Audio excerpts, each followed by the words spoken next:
देखिए, जो कुछ भी पहले पढ़ा जा चुका है, एक लिस्ट हमने प्रोवाइड किया था आपको, ये सारे के सारे क्वेश्चंस उसी लिस्ट पर बेस्ड हैं, ठीक है।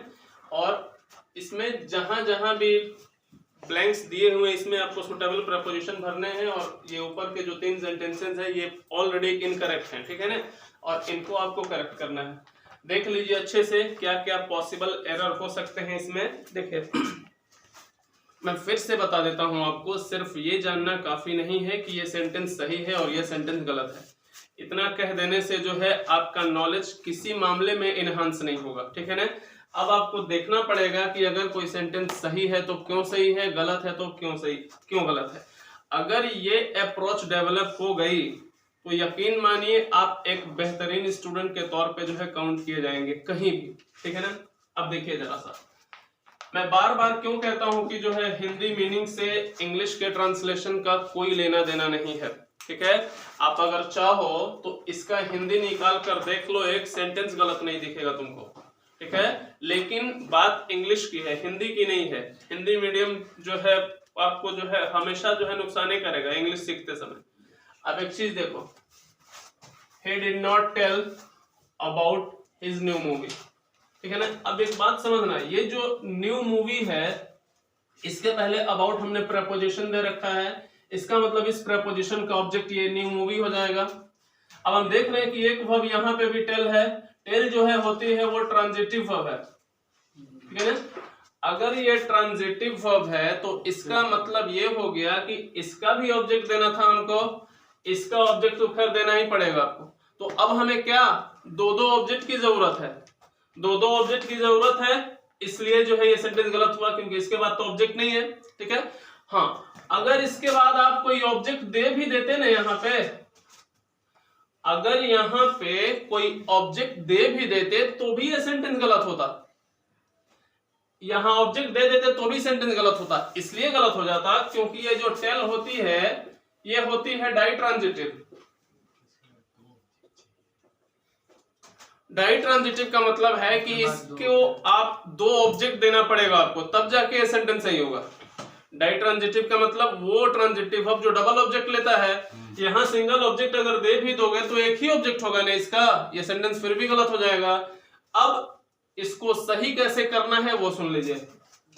अबाउट लिखा है ना, हिज न्यू मूवी, आपको नहीं लगता कि उसने बात नहीं की अपने न्यू मूवी के बारे में, तो हिज न्यू मूवी यहाँ एक टॉपिक है, तो टॉपिक की प्रेपोजिशन क्या है अबाउट, ये हमने लिखवा रखा है आपको उस लिस्ट में। तो अगर टॉपिक की ही बात करनी है तो अगर सामने तुम्हारे टॉपिक है तो उस टॉपिक पे आप बात ही करोगे ना, तो कायदे से जो है टेल को हटाकर टॉक लिख लो। अब ये सेंटेंस तुम्हारा सही हो जाएगा। Simple, he did not talk about his new movie, ये सेंटेंस आपका अब सही हो गया। टेल अबाउट कर दोगे सेंटेंस गलत हो जाएगा, से अबाउट कहोगे तो भी गलत हो जाएगा, ठीक है। अब जरा देखना, दे will not say, they will say nothing about to invite the doctor. एक बात समझना जरा सा, दे विल से नथिंग ये तो एक पार्ट हो गया आपका, ठीक है। यहां अबाउट है, जाहिर है इसको आप प्रपोजिशन मानेंगे ही, प्रपोजिशन होता ही है। हमने पहले भी डिक्लेयर कर रखा है आपको कि जो प्रपोजिशन होती है उसके बाद जो वर्ब रखोगे वो आईएनजी फॉर्म में चला जाएगा, वो जेरंड फॉर्म में होगा, ठीक है ना।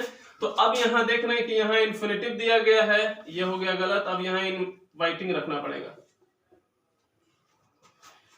आपके दिमाग में एक बात और चल रही होगी कि एक प्रपोजिशन अगर है तो इस प्रपोजिशन के ऑब्जेक्ट के तौर पर इन्फिनिटिव आ तो सकता है, लेकिन ये गलत क्यों हो रहा है। देखो इसी चीज को अब यहां से समझ लेना, the man is about to jump, ये इन्फिनिटिव दिखा ना। अब ये सेंटेंस तुम्हारा सही है, यहां अबाउट के बाद टू इनवाइट लिख दिए तो गलत हो गया, यहां अबाउट के बाद टू जंप लिख लिए तो सही हो गया। अब दोनों की कहानी क्या है जरा सा समझ लो, यहां पे जो अबाउट है और यहां पे जो अबाउट है इन दोनों में फर्क है, ठीक है। यहां जो अबाउट है ये अबाउट एडजेक्टिव है, बहुत कम लोगों को मालूम है कि अबाउट एडजेक्टिव भी होता है, और अबाउट जब एडजेक्टिव होगा तो इसका मतलब हो जाता है रेडी। अबाउट टू जंप का मतलब रेडी था जंप करने के लिए, अब जंप करने वाला था, तो याद रखना लिंकिंग वर्ब के बाद ये जो अबाउट आप दे रहे हैं, ये अबाउट जो है एडजेक्टिव है, ठीक है। एडजेक्टिव कहने के पीछे बहुत सारे कारण हैं। यहाँ एडजेक्टिव हम इसलिए इसको कह सकते हैं क्योंकि इसके ठीक पहले लिंकिंग वर्ब है। लिंकिंग वर्ब के बाद आप क्या नाउन रखोगे या फिर एडजेक्टिव रखोगे, तो अबाउट यहाँ एडजेक्टिव है, इसका मतलब हो जाता है रेडी। अब क्वेश्चन ये है कि फिर टू जंप को क्या माने। देखो रेडी कौन होगा, आदमी होगा, और जंप कौन करेगा, आदमी ही करेगा। कुल मिला के ये जो इन्फिनेटिव है ना, ये कॉम्प्लीमेंट का काम करेगा, ठीक है। इन्फिनेटिव तो कॉम्प्लीमेंट होता ही है, इसमें कोई नई चीज तो है नहीं। लो अब ये सेंटेंस तुम्हारा सही हो गया। यहां पे अगर इन्फिनेटिव रखते तो ये गलत हो जाता, यहां पे इन्फिनेटिव रख दिया, सही हो गया। कारण समझ लेना, यहाँ पे जो अबाउट है वो प्रेपोजिशन है, तो प्रेपोजिशन के बाद तो आईएनजी फॉर्म तुम्हें देना ही है, वो तो अपने आप में सही है। अब जो अबाउट एडजेक्टिव है, एडजेक्टिव के बाद आप किसी सूरत में आईएनजी तो दे नहीं पाओगे, किस बेस पर दोगे आईएनजी, ठीक है ना। इस वजह से कॉम्प्लीमेंट के तौर पे यहाँ इन्फिनेटिव आप रख सकते हैं। कॉम्प्लीमेंट क्यों इसको कह रहे हैं, क्योंकि ये जो एक्शन है वो डिस्चार्ज किया जाएगा किसके द्वारा, मैन के द्वारा, ठीक है। अब यहाँ देखो the night fail dash the horse. एक बात यहाँ पे बहुत काम की चीज है, समझ लीजिएगा आप। मान लो ये है हमारा घोड़ा हॉर्स, और उस पे बैठा है एक नाइट। नाइट का मतलब जो घुड़सवार होते हैं, लड़ने वाले जिनको बोलते हैं, ठीक है ना। तो कुल मिला के आप एक चीज देखो तो ये घुड़सवार जो है एक सिंगल यूनिट होते हैं, एक यूनिट होते हैं। घोड़े पे सवार आदमी जो जिसको घुड़सवार बोलते हैं, वो एक दूसरे के पार्ट हो गए। तो अब यहां से जो घोड़े पे बैठा हुआ आदमी अगर जमीन पे गिरेगा तो इसका मतलब घोड़े से उसका संपर्क टूट जाएगा ना, ठीक है ना, टूट जाएगा संपर्क। तो अब यहाँ दो ऑप्शन है, फ्रॉम रखा जाए कि ऑफ रखा जाए। फ्रॉम होता है क्या, ओरिजिन पॉइंट, जहां से कोई चीज निकलती है, एक जगह से निकली दूसरी जगह पहुंची। यहां तो आपको सिंपली ये समझना चाहिए कि डिटैचमेंट का सेंस है। डिटैचमेंट का मतलब कि एक सिंगल यूनिट था, एक दूसरे का संपर्क छूट गया, इस वजह से डिटैचमेंट की प्रेपोजिशन ऑफ तो हमने बताया था आपको। यहां पे आपको रखना पड़ेगा क्या, ऑफ। यही चीज जो है अब यहां देखना, द राइडर एस्केप्ड। एस्केप का मतलब होता है रन अवे। रन अवे का मतलब दूर भाग जाना। The rider escaped the ground, यानी कि जो जमीन थी वहां से वो दूर भाग गया। तो अब कायदे से एक चीज तो तुम्हें समझ ही जानी चाहिए, एक चीज आपको ये समझ लेनी चाहिए कि मान लो ये जमीन है जहां वो गिरा, अब यहां से जो है वो भागा है कहीं पे, तो जहां कहीं भी भागा होगा वहां पहुंचा तो होगा, वो डेस्टिनेशन होगा उसका। तो यहां से भागा है ना, इस जमीन से वो भागा है ना, तो ये तो इसका ओरिजिन पॉइंट है, यहां से चला गया वो तो ओरिजिन पॉइंट है। अब यहां पे तुम्हें क्या करना पड़ेगा, फ्रॉम। अक्सर स्टूडेंट पूछ ही लेंगे, देखते भी हैं कि एस्केप के साथ फ्रॉम लगता है, एस्केप के साथ फ्रॉम लगता है। तो एस्केप के साथ फ्रॉम क्यों लगता है ये देखना इंपॉर्टेंट है, रट्टा मारने से कुछ होगा नहीं इसमें, ठीक है ना। अब यहां देखो, ही प्लक्ड द मैंगो, उसने आम तोड़ लिया, द ट्री। अब एक चीज बताओ, ये हो गया एक पेड़, और इसमें से अगर कोई आम तोड़ा गया है तो आम तो पहले इस पेड़ का ही पार्ट हुआ करता था। आपने क्या किया कि इस पेड़ से उस आम को डिस्ट्रैक्ट कर दिया, ठीक है ना, डिटैच कर दिया, सॉरी डिटैच का मतलब उसका संपर्क तोड़ दिया ना। इसका मतलब आप क्या करोगे यहाँ पे, ऑफ। जहां कहीं भी डिटैचमेंट का सेंस होगा वहां आपको ऑफ का यूज करना पड़ेगा, ठीक है ना। अब यहां देखो, there is a medical college, there is a medical college dash the main road. Off जो पढ़ाए थे हम आपको, उसमें हमने एक मीनिंग और दिया था आपको, at a short distance. At a short distance का मतलब थोड़ी दूर पे। तो हम ये कहना चाह रहे हैं यहाँ पे कि जो मेन रोड है उससे थोड़ी सी दूरी पे, उससे उतर के थोड़ा दूर जाने पे एक मेडिकल कॉलेज है, यहां भी आप ऑफ रखोगे। ऑफ जनरली दो सेंस में इस्तेमाल होता है। ऑफ का सेंस वहां भी हो सकता है जहां पे आप किसी डिटैचमेंट को शो करो, डिटैचमेंट का मतलब है कि संपर्क जो है छूट जाना, ठीक है। और दूसरा, कहीं से अगर थोड़ी दूरी पे थोड़ा सा शॉर्ट डिस्टेंस अगर आपको शो करना है, वहां भी ऑफ का इस्तेमाल आप कर पाओगे। देखिए 5 सेंटेंसेस और हैं हमारे पास, और इन सेंटेंसेस को जरा सा आप ध्यान से देखिएगा, क्योंकि इसमें जो एरर है इसमें बहुत सारी चीजें सीखने के लिए है ना। पहला है the minister for agriculture oppose the allegation, यानी कि कृषि मंत्री जो हैं उन पे एक आरोप लगा था और उन्होंने इसका खंडन किया है, अपोज किया है इस आरोप को। अब एक बात समझना, द मिनिस्टर फॉर एग्रीकल्चर यहाँ लिखा हुआ है कृषि मंत्री, हम कहना चाहते हैं तो ये जो मिनिस्टर हैं वो किसके होंगे, कोई चीज तो होंगे, तो यहाँ हुज का रिप्लाई चाहिए ना, द मिनिस्टर, हुज मिनिस्टर, किनके मंत्री। तो आपको तो पता है ना कि हुज जो होता है ये पोजीशन को, रिलेशन को शो करता है, रिलेशन समझते हो, संबंध। अगर मैं कहूंगा ही इज द फादर, आप पूछेंगे ना ऑफ हुज, किसके, किसके पिता हैं, तो इसका मतलब वहां रिलेशन चाहिए। तो हुज का जो रिप्लाई होगा वो तो रिलेशन शो करेगा। रिलेशन शो करने के लिए कल प्रेपोजिशन हमने बताया था कि उसके लिए ऑफ आता है, ठीक है ना। अब यहाँ फॉर जो है आपका गलत हो जाएगा, यहाँ आपको रखना पड़ेगा क्या, ऑफ रखना पड़ेगा। लॉजिक समझते जाना कि क्यों ऑफ हो रहा है और क्यों फॉर नहीं होगा। फॉर जो है वो पर्पस के लिए होता है, ठीक है, तो यहाँ पर्पस जैसा तो कुछ है नहीं। आप यहाँ पे क्या करो, फॉर को हटाओ, ऑफ लिखो। अब यहाँ देखो, आई कांट हियर हिम, मैं उसे नहीं सुन सकता प्रॉपरली, मैं उसे प्रॉपरली अच्छे तरीके से नहीं सुन सकता। अब एक बात यहाँ पे समझना, यहाँ पे जो हिम लिखा है ये क्या है, ऑब्जेक्ट है ना, इस किसका ऑब्जेक्ट है, हियर का, हियर का ऑब्जेक्ट है हिम। अब एक बात सोचो जरा सा, आप यहाँ पे बात कर रहे हैं सुनने की, तो आप किसी व्यक्ति को सुनेंगे कि उसके द्वारा कही गई बात को सुनेंगे। जाहिर है हिम जो कुछ भी बोलेगा उसी को सुनने की बात होगी आई के द्वारा। इसका मतलब आई यहाँ पे डायरेक्टली उस बात को सुनेगा जो हिम बोल रहा है। देखना बीच में कोई प्रपोजिशन इंटरवीन नहीं कर रहा है यहाँ पे। इसका मतलब ये जो सब्जेक्ट है वो डायरेक्टली जो है सुनेगा, ठीक है ना, लिसन्स टू, ठीक है, सुनता है किसको, हिम को। डायरेक्टली ये जो बात बोलेगा वो चीज आई सुनेगा यहाँ पे, ठीक है ना। अच्छा, अब वही चीज अगर यहाँ पे देखोगे तो यहाँ देखो क्या है, देखो इसी हियर का हर्ड लिखा है यहाँ पे, यहाँ हिम है, लेकिन ये जो हिम है अब इस हर्ड का ऑब्जेक्ट नहीं रहा, ऑफ का ऑब्जेक्ट बन गया। हालांकि दोनों सही है यहाँ पे। अब इसकी बात क्या है जरा सा समझ लेना। तुम्हें इतना तो पता है ना कि ऑफ जो है वो आता है रिलेशन शो करने के लिए, इतनी बात तो जानते हो ना कि ऑफ का यूज हम लोग करते हैं तब जब हमें रिलेशन शो करना होता है। अब जरा देखो, यहाँ तो हिम जो बोल रहा था वो डायरेक्टली सुन रहा था। अब हम यहाँ क्या कहना चाहते हैं कि हिम से रिलेटेड जो चीज है अब वो सुनेगा कौन, आई।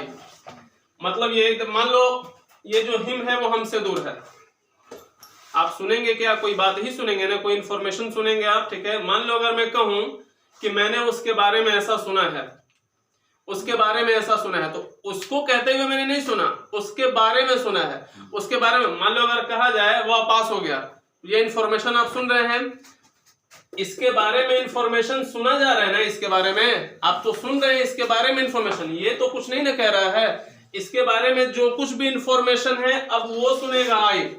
इसके बारे में मान लो इंफॉर्मेशन है उसका एक्सीडेंट हो गया, ये इससे रिलेटेड इंफॉर्मेशन हो जाएगी। वह पास हो गया, ये इससे रिलेटेड इंफॉर्मेशन है। वह फेल हो गया, इससे रिलेटेड इंफॉर्मेशन है। तो अब ऑफ का यूज इसलिए हम यहां कर रहे हैं क्योंकि अब हम इसको बोलते हुए नहीं सुन रहे हैं, बल्कि इसके बारे में जो जानकारी है इससे रिलेटेड अब वो सुन रहा है आई।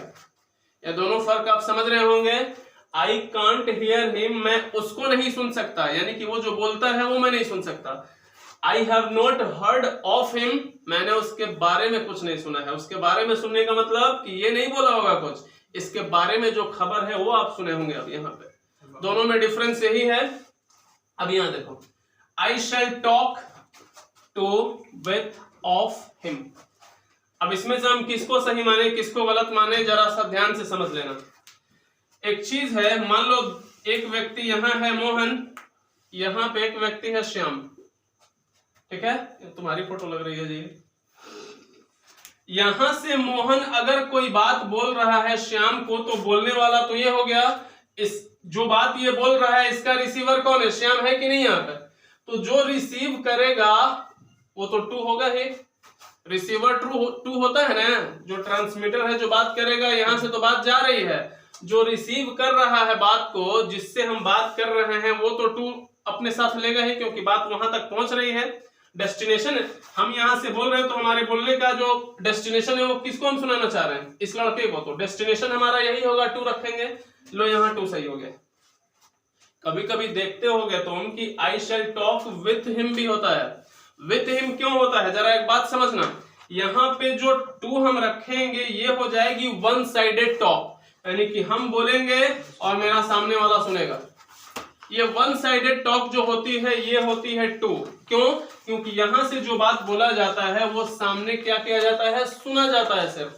अब विथ कब होगा, मान लो एक लड़का यहाँ है, एक लड़का यहाँ है, एक लड़के ने ये बात बोली इसको और उसने एक बात बोली इसको, इसका मतलब जब दोनों के बीच डिस्कशन, म्यूचुअल डिस्कशन जो होता है ना, कुछ बात हम बोल रहे हैं, कुछ बात ये बोल रहे हैं, तो दोनों तरफ से आदान प्रदान हो रहे हैं ना, इस कंडीशन में होगा क्या कि ये जो टॉकिंग दोनों के बीच में चलेगी, दोनों के बीच में जो टॉकिंग चलेगी वो टुगेदरनेस का सेंस देगा।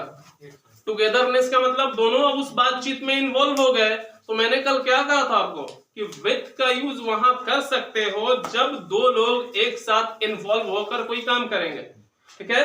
वही टॉकिंग जो है इन्वॉल्वमेंट को शो कर रहा है यहाँ पे। जब विथ लिखोगे तो इसका मतलब दोनों लोग जो है आई और हिम, ये दोनों कुछ ये बात बोल रहे हैं, कुछ ये बात बोल रहे हैं, दोनों आपस में टॉकिंग में बिजी। टू सही क्यों हुआ, विथ सही क्यों हुआ, ये बात आप समझ गए। ऑफ लिखोगे तो क्या होगा, ऑफ लिखोगे तो यहाँ पे क्या मीनिंग दिया था मैंने, रिलेटेड। अब रिलेटेड का मीनिंग यहाँ क्या होगा कि जब ऑफ सही करना चाहते हो तो इसका मीनिंग ये हो जाएगा कि मैं बात करूंगा जरूर, लेकिन उसके बारे में बात करूंगा, इससे अब बात नहीं होगी, इसके बारे में अब बात होगी। क्योंकि ऑफ लिखने का मतलब अब हिम से जुड़ा हुआ जो रिलेशन है वो आप शो करना चाहते हो ना, तो इसके बारे में बात करने का मतलब अब इससे रिलेटेड जो कुछ भी चीजें होंगी, इसकी सफलता के बारे में बात कर सकते हो, सफलता इसकी क्या इसी से रिलेटेड होगी ना, इसका फेलियर इसी से रिलेटेड होगा, इसकी जॉब इसी से रिलेटेड होगी। तो अब हम जब ऑफ लिखेंगे तो इसका मतलब हो जाएगा कि इससे रिलेटेड जो चीजें हैं उसके बारे में बात करेंगे, अबाउट का मीनिंग देने लगेगा। अब ये बात समझ रहे हो ना। अच्छा, ये जो टॉक लिखा है, इसी टॉक के बदले में अगर यहां पे स्पीक लिख दो तो भी बात वही होगी। स्पीक टू हिम का मतलब मैं बोल रहा हूं वो सुन रहा है, स्पीक विथ हिम का मतलब मैं भी बोल रहा हूं वो भी बोल रहा है, स्पीक ऑफ हिम का मतलब इसके बारे में बात होगी। अब बात समझ रहे हो ये दोनों चीज। अच्छा, अब यहां देखो इस सेंटेंस को ध्यान से समझना। The boy solve the problem, लड़के ने प्रॉब्लम क्या किया, सॉल्व कर दिया, ठीक है, विदाउट लिटिल डिफिकल्टी। विथ का मतलब होता है हैविंग, विदाउट का मतलब होता है हैविंग नॉट, ठीक है ना, हैविंग नॉट का मतलब बिना उसके, ठीक है। अब बताओ ये सेंटेंस सही है कि गलत है। गलत है। देखो गलत ये इसलिए हो जाएगा क्योंकि लिटिल आप देख ही रहे हो कि ये निगेटिव वर्ड पहले से ही है, ए लिटिल होता तो पॉजिटिव वर्ड होता, लेकिन यहाँ लिटिल जो है वो निगेटिव है और विदाउट का मीनिंग भी निगेटिव है, तो आसपास जो है डबल निगेटिव हो गया ना, डबल निगेटिव मीनिंग हो गया ना। अब इसको सुधारने का तरीका आप समझ लीजिए, या फिर या तो आप इस विदाउट को हटाकर विथ लिख लो, विथ लिटिल डिफिकल्टी, या तो ये कर लो, या फिर इस लिटिल को ही हटा दो।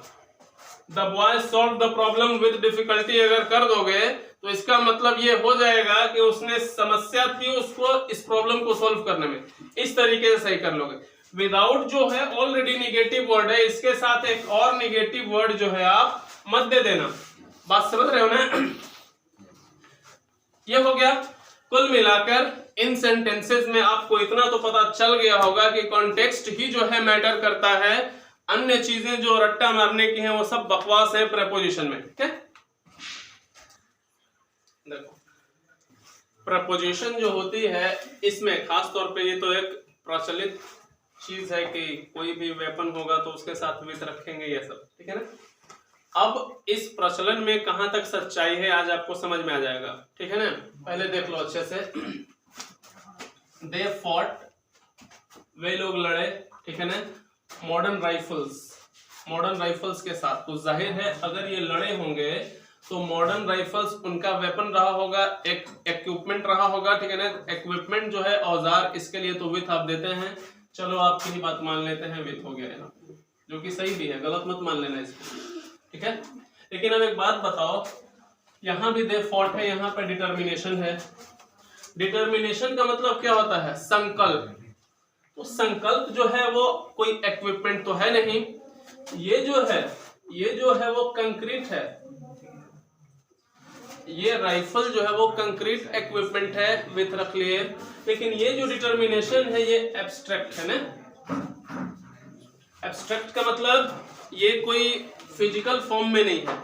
अब आपका जो आपका जो डिटर्मिनेशन है और यहाँ पे मॉडर्न राइफल्स है, साधन चाहे जैसा भी रहा हो, चाहे वो एब्स्ट्रैक्ट रहा हो, चाहे वो कंक्रीट रहा हो, रखोगे दोनों के साथ विथ है, ठीक है ना। विथ ही रखना पड़ेगा, चाहे ये जो आपका इक्विपमेंट है वो कंक्रीट हो या फिर कोई एब्स्ट्रैक्ट की बात की जा रही हो, ठीक है ना। चलो अब यहाँ देखो, ही रोट द पोएम, उसने कविता लिखी, ए पेन लिखा हुआ है यहाँ पे। ए पेन जो है, जाहिर सी बात है कि ए पेन जो है वो आपका इक्विपमेंट है पोएम लिखने का। चलो विथ यहाँ भी। लेकिन अब थोड़ा सा देखो, इंक जो लिखा हुआ है यहाँ पे, इंक जो लिखा हुआ है, इंक तो आपका वेपन हो नहीं सकता, ये तो आप जानते हैं कि एक लिक्विड है, लिक्विड है, ठीक है ना। लिक्विड है, लिक्विड के साथ साथ ये मटेरियल भी है, तो मटेरियल नाउन के साथ तो वैसे भी आप इसको कंक्रीट नहीं मान पाओगे, ठीक है ना। तो यही वजह है कि अब इंक जो होता है इसके लिए इन रखा जाएगा। इक्विपमेंट होता है ये भी, तो हम यहाँ पे विथ कर लेते हैं, ठीक है। अब यहाँ देखो, he wrote the story pencil. Pencil होता क्या है, एक चीज समझना, पेंसिल जो चीज आप लिखते हैं वो ब्लैक कलर का जो सब्सटेंस है उसको भी पेंसिल बोलते हैं, और जो पेन की फॉर्म में आती है उसको भी पेंसिल ही बोलते हैं। वो जो ब्लैक कलर का सब्सटेंस है उसके, वो तो आपका मटेरियल हो जाएगा। बात समझ में आ रहा है ना। जो ब्लैक कलर का सब्सटेंस होता है, जो पेंसिल में होता है, जिससे आप लिखते हैं, वो कोई इक्विपमेंट तो है नहीं, इस वजह से उसको मटेरियल नाउन मानोगे। मटेरियल नाउन तो यहाँ पे इंक भी था, मटेरियल नाउन इंक था, तो आपने क्या लिखा? इन लिखा। मटेरियल नाउन यहाँ पेंसिल भी है, यहाँ भी इन लिखोगे। अब जनरली बुक में देखोगे तो ये लिखा हुआ है कि write in pencil, write with a pen. अगर ये बात सच है तो फिर इसमें देखो फंस जाओगे अच्छे से। यहाँ पे पेंसिल जो है, यहाँ जो पेंसिल है इसको आप मटेरियल नहीं मान सकते। इसको मटेरियल आप इसलिए नहीं मान सकते कि मटेरियल नाउन के पहले ए एन लगता नहीं है। अगर पेंसिल के पहले हमने ए का इस्तेमाल कर लिया तो इसका मतलब अब हम उस ब्लैक कलर के सब्सटेंस की बात नहीं कर रहे हैं जिससे लिखा जाता है, बल्कि पेन के फॉर्म में जो पेंसिल आ रही है अब उसकी बात कर रहे हैं। तो अब इस फॉर्म में तो ये मान लो ये पेंसिल हो तो अब तो इक्विपमेंट हो गया। अब लो यहाँ विथ सही भी हो जाएगा। ये दिमाग से निकाल देना कि पेंसिल के साथ हमेशा इन आएगा। पेंसिल के साथ हमेशा इन तब आएगा जब इसको मटेरियल कंसीडर करोगे। अगर यहीं पे ए एन का यूज अगर कर दें, ए का यूज अगर कर देंगे तो अब ये इक्विपमेंट बन जाएगा, यहाँ विथ करना पड़ जाएगा तुमको। समझ रहे हो ना इसको? सिंपल पहचानने का तरीका ये है, अगर ये मटेरियल होता तो देखो ए एन आर्टिकल तो लगेगा नहीं, लेकिन यहाँ ए लगाने का मतलब इसको हम मटेरियल नहीं मान रहे, बल्कि इसको अब हम एक इक्विपमेंट के तौर पे ले। अच्छा, एक सेंटेंस अगर मैं लिख दूं यहाँ पे, he made a hole in the mud wall with pencil. He made a hole, उसने एक होल बना दिया in the mud wall, मिट्टी की दीवार में। मिट्टी का जो मकान होता है उसमें, तो मिट्टी की दीवार में होल बनाया गया है, ठीक है ना, पेंसिल। तो पेंसिल से अगर होल बनाया गया होगा तो आप जानते हैं अगर ये दीवार है इसमें अगर हम पेंसिल से होल बना रहे हैं तो पेंसिल हमारे लिए क्या हो जाएगा? औजार होगा ना, इक्विपमेंट होगा ना। यहाँ भी सही है। चीजों को समझने की कोशिश करो अच्छे से, चीजें आसान हो जाएंगी। अच्छा, ये चीज अगर समझ में आ गई है तुम्हें, तो अब जरा ये क्वेश्चन, ये जो लिखा है the wolf was killed dash a gun dash the hunter, इसमें क्या होगा जरा पहले सोच लो एक बार, उसके बाद बताना हमें। देखना, एक चीज बताओ, एक चीज यहां से समझ लेना, द वुल्फ वॉज किल्ड, भेड़िए को मार डाला गया, गन, गन यहां लिखा हुआ है, तो गन जो है वो इक्विपमेंट हो सकता है जिससे उस भेड़िए को मारा गया होगा। अब यहां हम क्या माने, हंटर, यहाँ पे हम क्या करें, यहाँ पे हम क्या लिखें, बाई लिख सकते हैं। तुम्हें कैसे पता चला कि बाई ही है वो, हंटर के द्वारा मारा गया होगा। क्या पता इस हंटर का मतलब हम वो हंटर मानते हो जिससे मारा जाता है, चाबुक जिसको बोलते हैं। हंटर का मतलब एक इक्विपमेंट भी हो सकता है ना, इक्विपमेंट का मतलब क्या, हंटर उसको भी बोलते हैं जो चाबुक होता है घोड़ों को कंट्रोल करने के लिए, ठीक है ना। या फिर पुराने जमाने में एंशिएंट टाइम में जो है क्रिमिनल्स वगैरह को मारा जाता था हंटर से, कोड़े लगाए जाते थे। मान लो ये भी तो हो सकता है कि इसका मतलब हम कोड़ा मान रहे हो, कोड़े से जो है मारते मारते मार डाला इस वुल्फ को। तो अब अगर इसको हम शिकारी मान लेंगे तो इसका मतलब ये डूअर हो जाएगा, डूअर हो जाएगा। तो लो बाई सही है तुम्हारा, लेकिन बाई तो तब सही होगा जब इसको शिकारी मानोगे। लेकिन अगर इस हंटर का मतलब मान लो चाबुक हुआ, तो अगर चाबुक हुआ इसका मतलब, तो अब यहाँ पे क्या करना पड़ेगा तुमको, विथ रखना पड़ेगा सर, वहाँ कुछ भी तो नहीं, लेकिन विथ रख दोगे इसका इलाज ये भी नहीं है, फिर भी गलत हो जाएगा। इसलिए गलत हो जाएगा क्योंकि विथ ए गन एक तो यहाँ लिख ही लियो, ये एक कंप्लीट मीनिंग है। अब इसमें तुम दूसरा मीनिंग ऐड कर रहे हो ना, एंड यहाँ लिखना पड़ेगा, ऐसे बनेगा the wolf was killed with a gun and with the hunter. लेकिन एक चीज और है, एक चीज और है कि मान लो तुमने विथ पहले से दे रखा यहाँ पे, तो वही विथ आप यहां भी दे रहे हो। तो जब एक चीज यहां दी जा चुकी है, ये विथ यहां कॉमन भी हो सकता है, विथ को हटा दो, सिर्फ एंड लिख देना यहाँ पे। बात समझ रहे हो ना, ये इस तरह से सही होगा। अब यहां देखो, द मैन वॉज हर्ट, उस आदमी को चोट लगी, by the fan with the fan, इसको हम क्या माने।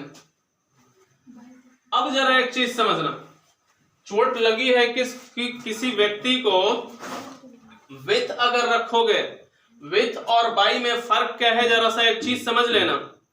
विथ यहां पे तो रख नहीं पाओगे, विथ का यूज यहां पे कर नहीं पाओगे, क्योंकि फैन जो है, फैन कोई ऐसी चीज तो नहीं है कि इसको खींच के आप किसी का सर फाड़ डालोगे।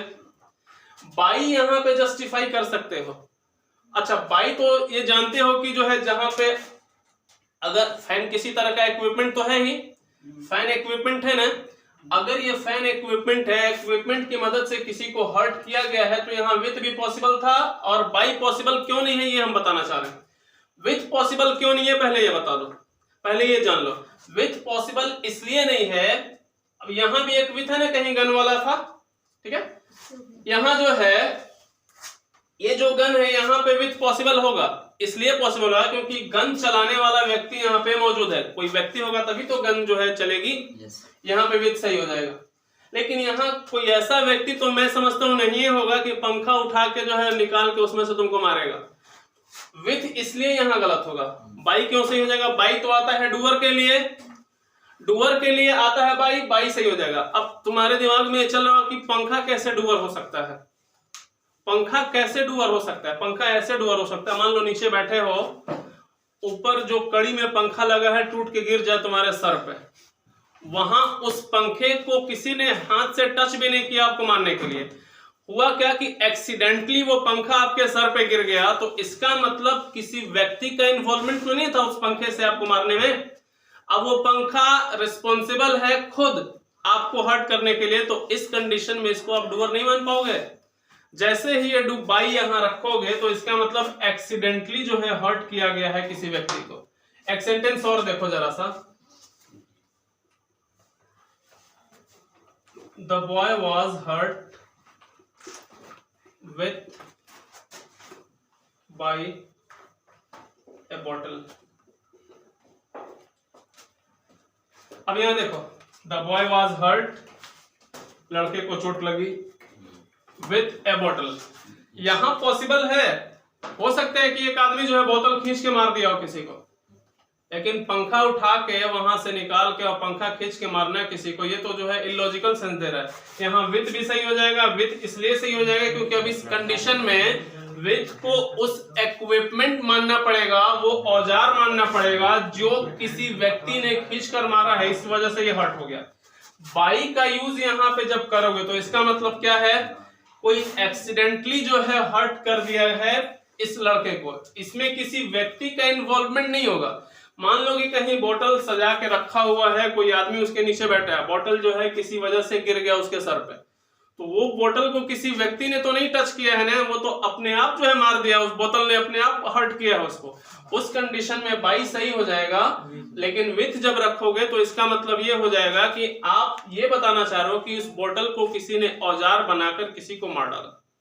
ठीक है, कुल मिलाकर ये सारी चीजें आपको समझने में हेल्प करेंगी कि प्रेपोजिशन का हम यूज अगर कहीं कर रहे हैं तो क्यों कर रहे हैं। ठीक है ना, मुझे उम्मीद है कि ये चीजें जो है आपको अच्छी लगी होंगी। आप इन चीजों को शेयर कीजिए अपने दोस्तों के बीच ताकि उन्हें भी जो है कुछ फायदा हो सके। Thank you very much. Sir